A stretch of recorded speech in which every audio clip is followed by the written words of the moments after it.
While leveraging information is good, what makes the biggest impact on your business will be the leveraging of knowledge.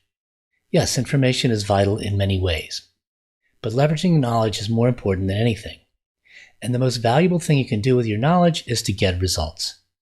If people value your knowledge, then you can monetize it. Now, it's important to understand that to do this, you need to leverage information in ways that help you leverage your knowledge.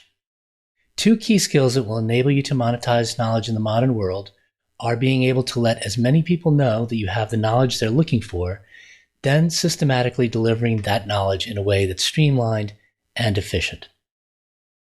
So the two keys are marketing your services in a way that builds trust most effectively and using systems to help you streamline your workflows and get the important work done with the least amount of friction, frustration, or overwhelm. Think of your business as having an efficient assembly line, just like the assembly line in an industrial factory. In the next lesson, we'll talk about something called a knowledge factory, which will help you to better understand how to leverage your knowledge.